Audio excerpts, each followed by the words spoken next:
এখন চহৰৰ ৰেল ষ্টেচনত এজন ভিখাৰী বাস কৰিছিল। তেওঁ অহা যোৱা কৰা ৰেলগাড়ীৰ যাত্ৰীসকলৰ পৰা ভিক্ষা খুজি নিজৰ পেট ভৰাইছিল। এদিন ভিক্ষা খুজি ফুৰোতে তেওঁ এজন চুটবুট পিন্ধা মানুহক দেখিলে। তেওঁক দেখা মাত্ৰকে ভিক্ষাৰীজনে ভাবিলে, এই মানুহজন দেখাত খুব ধনী যেন লাগে। যদি তেখেতৰ পৰা ভিক্ষা খোজো নিশ্চয় ভাল কিবা দিব। তেওঁ সেই মানুহজনৰ ওচৰলৈ গৈ ভিক্ষা খুজিলে।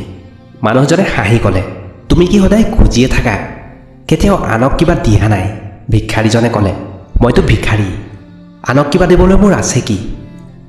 মানুহজনে ক'লে, যেতিয়া আনক একো দিব নোৱাৰা তেতিয়া খুজিবও নালাগে। মই এজন ব্যৱসায়ী, লেনদেনত বিশ্বাস কৰোঁ। যদি তোমাৰ ওচৰত মোক দিবলৈ কিবা আছে তেতিয়াহে মই তোমাক কিবা দিম। কথাষাৰ কৈ মানুহজন ৰেলত উঠি গুচি গ'ল। এই কথাষাৰে ভিক্ষাৰীজনৰ মনত বহুত প্ৰভাৱ পেলালে। তেওঁ গভীৰভাৱে ভাবিব ধৰিলে। তেওঁ অনুভৱ কৰিলে, হয়তো মানুহে মোক বেছি ভিক্ষা নিদিয়ে, কিয়নো মই কাকো একো দিব নোৱাৰোঁ। কিন্তু মই নিজে এজন ভিক্ষাৰী, আনক কি দিম? কিন্তু কিমান দিন মই আনক একো নিদিয়াকৈ কেৱল বিচাৰি থাকিম? বহুত চিন্তা কৰাৰ পিছত ভিক্ষাৰীজনে সিদ্ধান্ত কৰিলে, যিজন মানুহে মোক ভিক্ষা দিব তাৰ বিনিময়ত ময়ো তেওঁক কিবা দিম। কিন্তু এতিয়া তেওঁৰ মনত প্ৰশ্ন জাগিল, মই নিজে এজন ভিক্ষাৰী, সেয়ে মই ভিক্ষাৰ বিনিময়ত আনক কি দিব পাৰোঁ? দুদিন ধৰি এই কথাটোৰ উত্তৰ বিচাৰি থাকিল। তৃতীয় দিনা ৰেল ষ্টেচনৰ ওচৰত বহি থাকোঁতে তেওঁৰ চকুত পৰিল কিছু সুন্দৰ ফুল। ষ্টেচনৰ চাৰিওফালৰ গছত তেওঁ ভাবিলে, মই যদি ভিক্ষাৰ বিপৰীতে মানুহক ফুল দিওঁ। এই চিন্তাধাৰাটো তেওঁক বহুত ভাল লাগিল। তেওঁ অলপ ফুল সংগ্ৰহ কৰিলে আৰু পুনৰ ৰেলত উঠি ভিক্ষা খুজিব ধৰিলে। এতিয়া যিজন মানুহে তেওঁক ভিক্ষা দিছিল তেওঁ তাৰ বিনিময়ত তেওঁক ফুল দিছিল। মানুহে আনন্দৰে সেই ফুল ৰাখি লৈছিল। এতিয়া প্ৰতিদিনে ভিক্ষাৰীজনে কিছু ফুল ছিঙি লৈ যায় আৰু যিজনে তেওঁক ভিক্ষা দিয়ে তেওঁ তাক ভিক্ষাৰ বিনিময়ত ফুল দিয়ে। দুই এদিনতে তেওঁ অনুভৱ কৰিলে, এতিয়া বহুতে তেওঁক ভিক্ষা দিবলৈ আগ্ৰহী হৈছে। ফুল থকালৈকে তেওঁ বহুত ভিক্ষা পায়, কিন্তু ফুল শেষ হ'লে ভিক্ষাও বন্ধ। এনেদৰে বহুদিন পাৰ হ'ল। এদিন পুনৰ ভিক্ষা খুজি থাকোঁতে তেওঁ সেই চুটবুট পিন্ধা মানুহজনক দেখিলে। তেওঁ ততালিকে তেওঁৰ কাষলৈ গৈ ক'লে, মহাশয়, এতিয়া মোৰ ওচৰত আপোনাক দিবলৈ ফুল আছে, আপুনি মোক ভিক্ষা দিয়ক। মানুহজনে হাঁহি ক'লে, অ' বাহ, তুমি এতিয়া মোৰ দৰে এজন ব্যৱসায়ী হৈ পৰিলা। এই কথাষাৰ আকৌ ভিক্ষাৰীজনৰ হৃদয়ত লাগিল।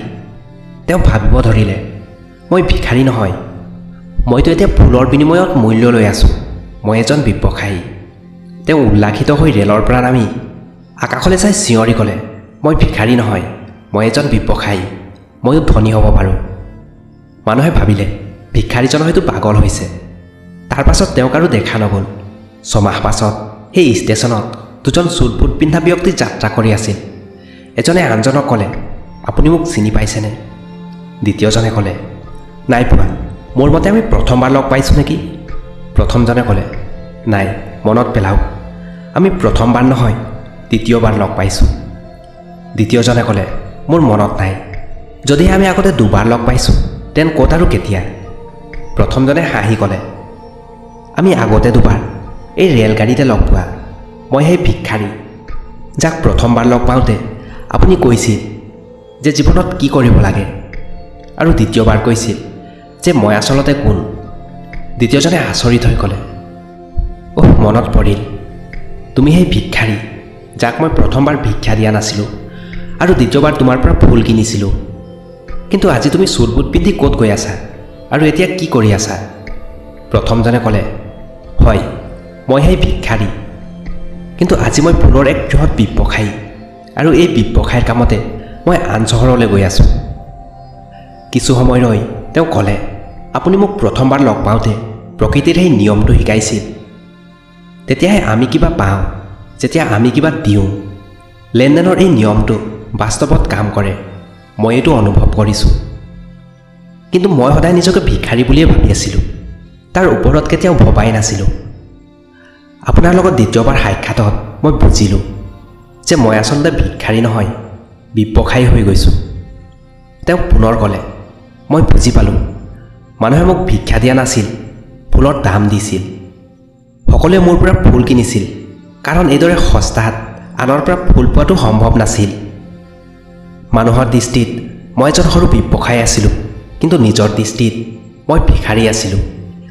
আপোনাক দ্বিতীয়বাৰ লগ পোৱাৰ পিছত মই বুজিলোঁ মই আচলতে এজন সৰু ব্যৱসায়ী। ষ্টেচনত ফুল দি সংগ্ৰহ কৰা টকাৰ পৰা মই বহুত ফুল কিনিলোঁ আৰু ফুলৰ ব্যৱসায়ী হ'লোঁ। ইয়াত ফুলৰ প্ৰচুৰ চাহিদা। মানুহৰ এই চাহিদাই মোক আজি এক বৃহৎ ফুলৰ ব্যৱসায়ী বনাইছে।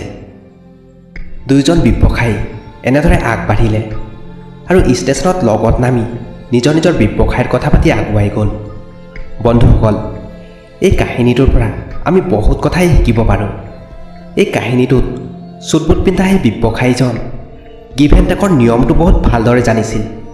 পৃথিৱীৰ সকলো ডাঙৰ ডাঙৰ ব্যৱসায়ীসকলে এই নিয়মটো ব্যৱহাৰ কৰিয়ে সফল হৈছে। এই ফৰ্মুলাটো তেওঁ সেই ভিক্ষাৰীজনকো ক'লে আৰু ভিক্ষাৰীজনে সেই নিয়মটো মানি ল'লে আৰু তাৰ প্ৰভাৱ ভিক্ষাৰীজনৰ জীৱনত স্পষ্টৰূপে দেখা গ'ল। ভিক্ষাৰীজনে নিজৰ চিন্তাধাৰা সলনি কৰিলে আৰু তেওঁৰ জীৱন সলনি হৈ গ'ল।